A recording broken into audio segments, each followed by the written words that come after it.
नमस्कार दोस्तों, मेरा नाम राम सर मौर्य। आपके एल चैनल एकेडमी पर आपका स्वागत है। दोस्तों, आज हम आपको क्लास 9th का प्रश्नावली 7.3 पढ़ाएंगे। दोस्तों, करने से पहले हम लोग थोड़ा कुछ उसके बेसिक जान लेते हैं। इसके बाद हम लोग सवाल पर चलते हैं। दोस्तों, हम लोग जानते हैं कि पहला हम लोग चलते हैं यस यस यस सर्वांग समता नियम से सर्वांग समता नियम से हम लोग चलते हैं। तो दोस्तों, इसमें सर्वांग समता यस का मतलब होता है साइड साइड साइड। दोस्तों, इसमें हम लोग दो त्रिभुज ले लेते हैं।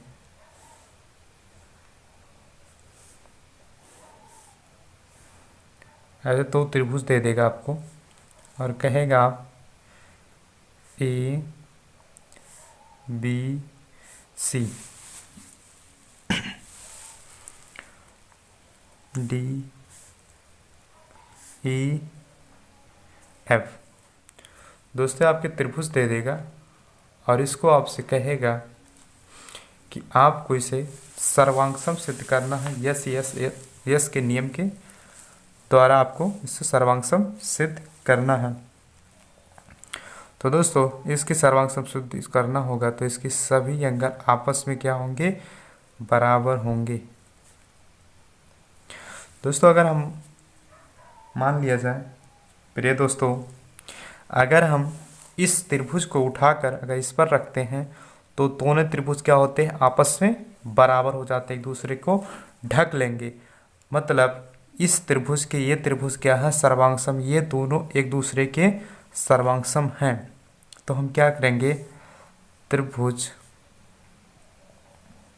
ए बी सी सर्वांगसम डी ई एफ के। हमारा ये हो गया त्रिभुज ए बी सी सर्वांगसम है त्रिभुज डी ई एफ के। दोस्तों, हम लोगों ने देखा यस यस सर्वांगसम ता नियम से। अब हम लोग देखेंगे R H S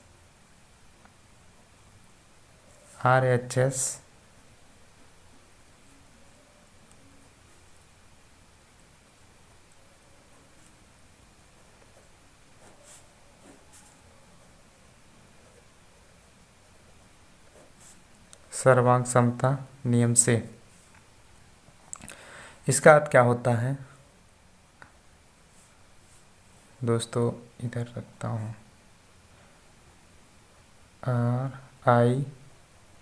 RIGST।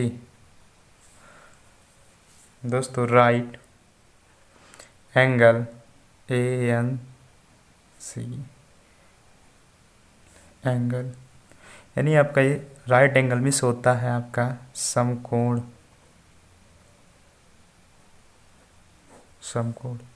RHS का फुल फॉर्म है हाइपोटोनिक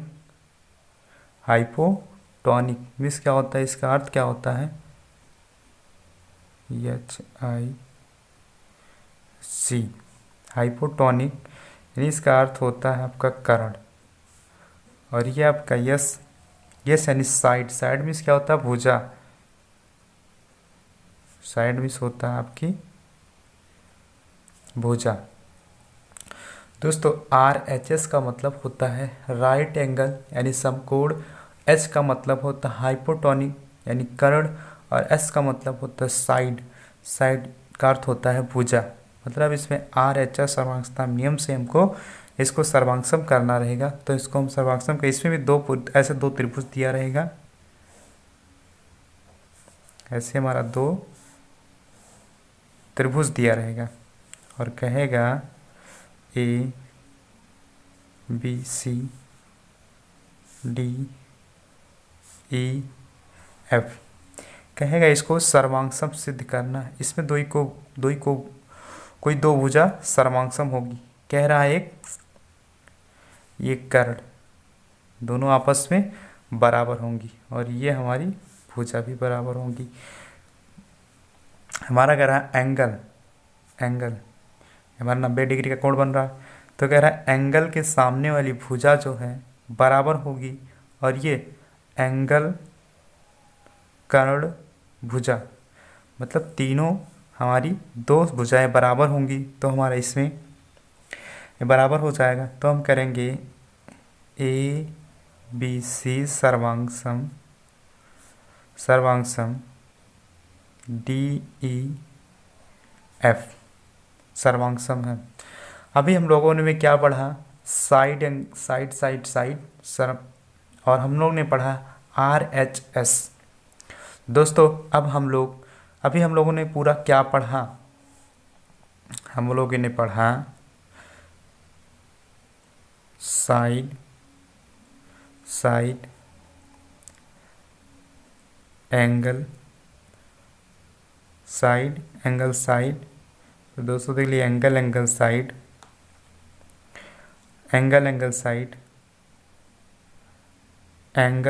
एंगल और साइड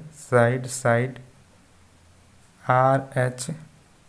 दोस्तों 1 2 3 4 5, दोस्तों हम लोगों ने टोटल कितना 5 है। इसी पे हमारा क्या लगेगा, इसी को हमको सर्वांगसम सिद्ध करना है।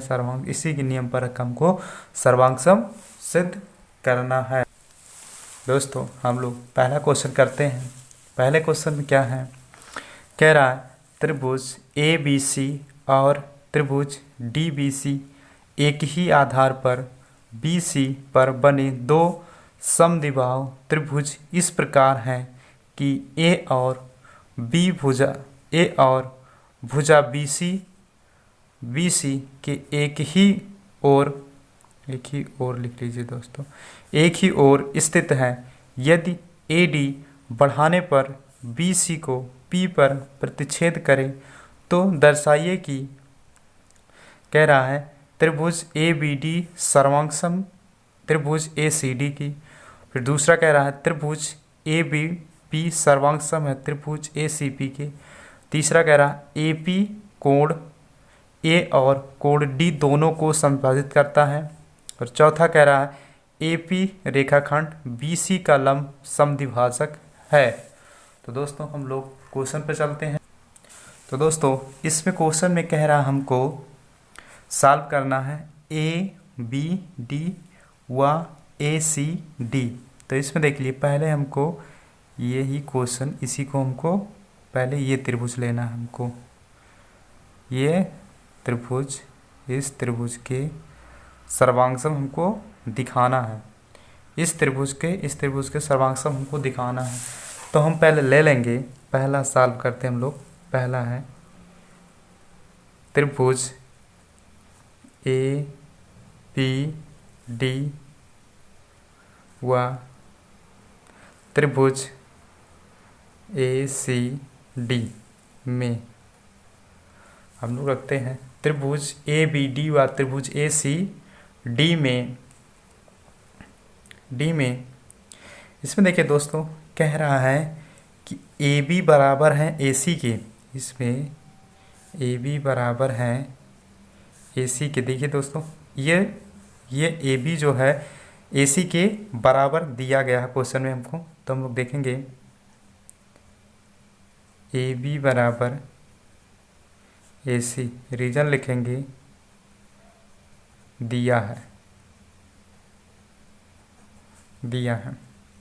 फिर देखिए दोस्तों इसमें कह रहा है कि BD और DC दिया है, ये जो है इसके बराबर दिया गया है। तो हम लोग लिखेंगे BD बराबर DC, ये भी दिया हुआ है, दिया है। फिर देखिए दोस्तों इन दोनों में हमेशा, चाहे ये वाला त्रिभुज लेंगे तब भी या ये वाला त्रिभुज लेंगे तब भी हमारा इसमें दोनों में AD हमारा दोनों में मिल रहा है। मतलब उसको कामन जिसको कहते हैं हम लोग मैथ में, उसे उभयनिष्ठ कहते हैं। तो हमारा AD बराबर AD उभयनिष्ठ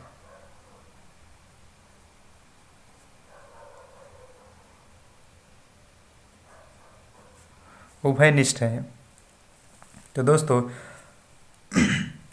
इसमें हमारा लगेगा साइड साइड साइड, मतलब इसमें देखिए दोस्तों ये हमारा तीनों भुजाएं हमारी एक दूसरे के बराबर, तो इसमें हमारा लगेगा साइड साइड साइड सर्वांग समता नियम से, सर्वांग समता नियम से त्रिभुज ए बी डी सर्वांगसम त्रिभुज ए सी डी। देखिए दोस्तों हमारा ये सर्वांगसम हो गया। देखिए एक बार इसे सॉल्व कर फिर से समझ लेते हैं। त्रिभुज ए बी डी त्रिभुज ए डी सी, हमको ए बी डी सर्वांगसम सिद्ध करना था ए डी सी के, तो इसमें ए बी बराबर ए सी दिया गया है और बी डी बराबर डी सी दिया गया है और ए डी दोनों में सबलंब है, हमको ये दर्शाना था, सिद्ध करना था दोस्तों। हम लोग अगला सवाल लगाते हैं, उसी का दूसरा पार्ट हमारा है हमारा। देखिए दोस्तों हमको लगाना पड़ेगा पहले कैसे दोस्तों, इसमें जैसे हमको दूसरा लगाना है तो पहले की सहायता से ही दूसरा लगेगा। तो हम लोग लगाएंगे ए बी डी सर्वांगसम ए सी डी, इसको हमने अभी क्या किया, सिद्ध किया। तो रीजन लिख देंगे अभी सिद्ध किया, अभी सिद्ध किया। दोस्तों हम लोग दूसरा सवाल लगाने के लिए हमारा दूसरा कह रहा है ए बी पी त्रिभुज, इसको सॉल्व करना आपकी, इसको ले करके इसको और इसको हमको लेना है, इस त्रिभुज को बता रहा है, इस त्रिभुज को हम ए बी पी सर्वांगसम करना है ए सी पी के, सर्वांगसम हमको दिखाना है। तो हमको सर्वांगसम दिखाने के लिए हमें दोनों को सर्वांगसम दिखाने के लिए हमें इसको दोनों को पहले बराबर दिखाना पड़ेगा। हमने बराबर दिखा दिया, ए बी डी बराबर सर्वांगसम है ए सी डी के। तो चलिए इसको दोस्तों हम लोग मान लेते हैं एक, इसको दो, तय मानते हैं कोण एक बराबर है कोण दो की। इसका मतलब क्या होता है इसका मतलब होता है कि एक कोण जब उसकी एक एंगल बराबर है तो उसके सभी एंगल बराबर होते हैं, मतलब इसमें हम लोग लेते हैं सी पी सी टी से, रीजन लिख देते हैं हम लोग सी पी सी टी से। तो ये हमारी सारी भुजाएं बराबर हो गई। जब ये बराबर हमारा होगा, ये चीज़ बराबर होगा, तभी हमारा ये पूरा त्रिभुज निकल करके आएगा। तो दोस्तों अब हमारे बराबर हो गया, तो हम लोग सवाल पर चलते हैं। देखिए दोस्तों सवाल को आगे बढ़ाते हैं हम लोग। अब हमको लगाना है ए बी पी, तो हम लोग लिखेंगे त्रिभुज ए बी पी व त्रिभुज ए सी पी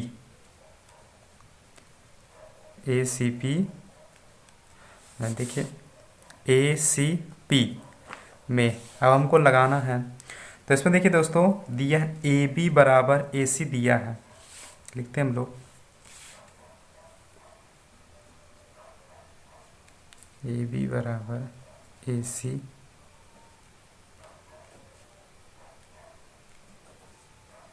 दिया है। फिर देखिए इसमें दोस्तों दिखाई दे रहा है कि ए पी जो है दोनों में भी कॉमन है। मैथ में हमको, मैथ के भाषा में इसको कहा जाता है उभयनिष्ठ। दोनों हमको इसमें कॉमन दिख रहे हैं, तो हम क्या ले लेंगे, इसको दोनों को कॉमन ले लेंगे। हमारा हो जाएगा ए पी बराबर ए पी बराबर ए पी, रीजन लिखेंगे उभयनिष्ठ।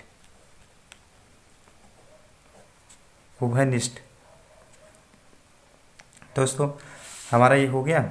अब ये कह रहा है कि कोण 1 बराबर है कोण 2 की, मान लेते हैं। इसको हमने भी क्या किया, सिद्ध किया। रीजन लिख देते हैं, अभी सिद्ध किया। दोस्तों इसको हमने लिख दिया है, अभी सिद्ध किया। अब हम क्या करेंगे दोस्तों, इसके हमारे ये भी भुजा इससे बराबर है, ये भी कह रहा बराबर है भुजा, तो हम क्या करेंगे, और इसकी ये भी भुजा हमारी क्या है, बराबर दिख रही है। तो हम क्या करेंगे, साइड एंगल साइड से, side angle side, side angle side से लिखेंगे हम लोग।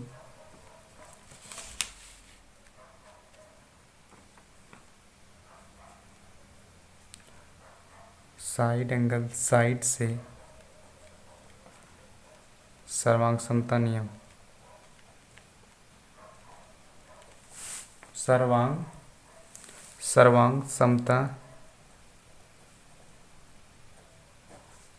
समता नियम। तो हमारा हो जाएगा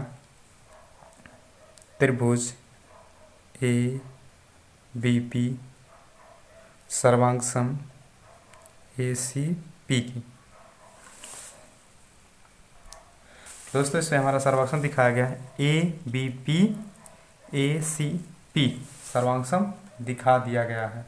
दोस्तों हम दूसरा हमारा हो गया, तो हम क्या करेंगे, अब तीसरे पे चलेंगे, तीसरे सवाल पर चलेंगे। उसी का तीसरा, पहले का तीसरा है दोस्तों, पहले का तीसरा सवाल है। दोस्तों हमको क्या करना पड़ेगा, अभी हमने बताया था कि पहले का दूसरे में और दूसरे का तीसरे में रखेंगे तभी हमारा मान सही सही आएगा। तो दोस्तों हम लोग अब रखते हैं दूसरे का मान तीसरे में। हमने अभी क्या किया, सिद्ध किया है कि ए बी पी सर्वांग सम ए सी पी त्रिभुज मान लीजिए दोस्तों, एक बार त्रिभुज। हमने भी इसको क्या किया, रीजन लिख देंगे, अभी सिद्ध किया, अभी सिद्ध किया। बीपी बराबर क्या है दोस्तों, सीपी। तो हम लिख देंगे बीपी बराबर सीपी, रीजन सीपी सीटी, सीटी से। देखिए इसमें ये भी तो रीजन बताया है कि दोनों बराबर हैं, तभी तो हमारा उस पर साइड एंगल साइड दोनों बराबर हुआ है। दोस्तों हम लोग अपने कर लिया। अब दोस्तों क्या कह रहा क्वेश्चन, आप देखिए दोस्तों क्वेश्चन कह रहा है कि हमको सॉल्व दिखाना है, करके दिखाना है। कह रहा है अभी तक हम लोगों ने इस त्रिभुज को इसके सर्वांग दिखा दिया, इसके सर्वांग हमने दिखा दिया। इसके बाद हमने क्या किया, इसके सर्वांग इस त्रिभुज के सर्वांग इसको हमने दिखा दिया। ए बी डी के सर्वांग ए सी डी के दिखा दिया, फिर ए बी पी के सर्वांग ए सी पी के दिखा दिया। अब हमको दिखाना है बी डी पी के सर्वांग, इसको देख ले दोस्तों, इसको बी डी पी के सर्वांग दिखाना है सी डी पी के। इसको दोनों को दिखाना सर्वांग दोस्तों, इसको और इसको, ये हमारा सर्वांग है, इसके ये हमको दिखाना है B D P C D P, हमको सर्वांग दिखाना। तो दोस्तों हम क्या करेंगे, हमने ले लिया मान दूसरे का, तो हम लोग रखते हैं बी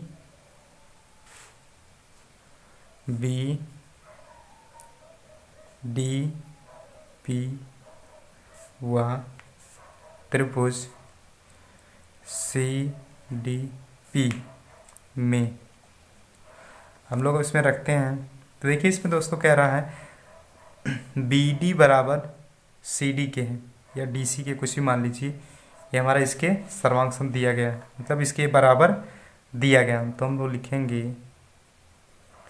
बी डी बराबर सी डी दिया है, दिया है। फिर हम लोग आगे दोस्तों लिखेंगे फिर कह रहा है डीपी, चाहे ये त्रिभुज लेंगे तब भी, चाहे ये त्रिभुज लेंगे तब भी दोनों में हमारा डीपी क्या है, कॉमन यानी उभयनिष्ठ है। तो हम लोग लिखेंगे डीपी बराबर डीपी रीजन उभयनिष्ठ।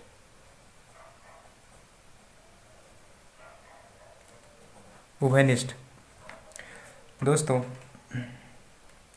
अब इसमें कह रहा है कि side side side side side side सर्वांग समता नियम से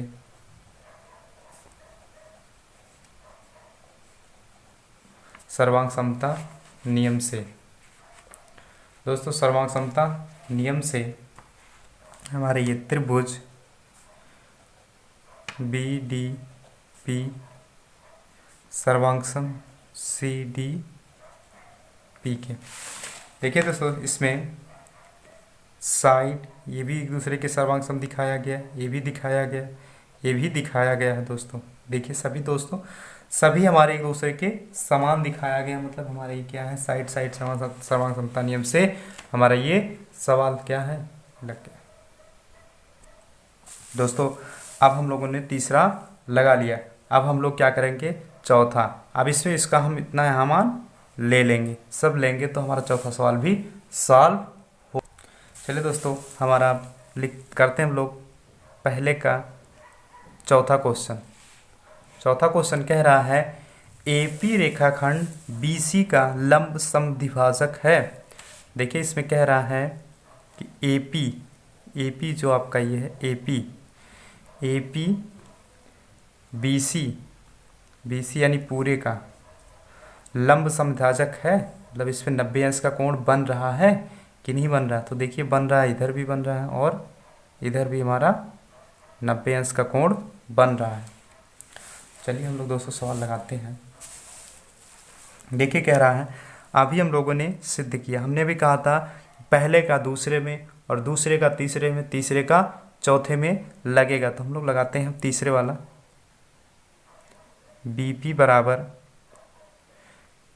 बराबर पीसी, अभी सिद्ध किया।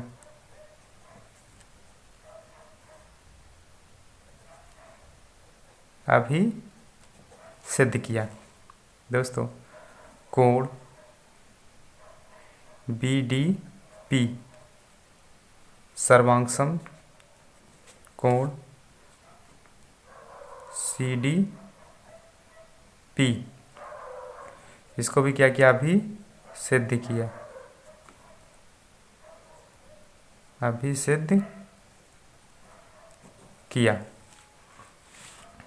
दोस्तों। हमारा ये जो है अभी हमने इसको माना 1 और 2, अब इसको कोई चीज़ मान लो 1 2 3 4 5 6 कुछ भी मान लो। चलिए इसको हम लोग मान लेते हैं 5 और इसको 6 मान लेते हैं।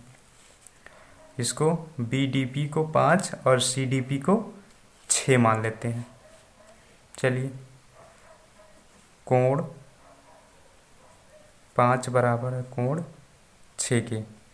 ठीक है दोस्तों, मेरे प्यारे दोस्तों आगे हम लोग चलते हैं और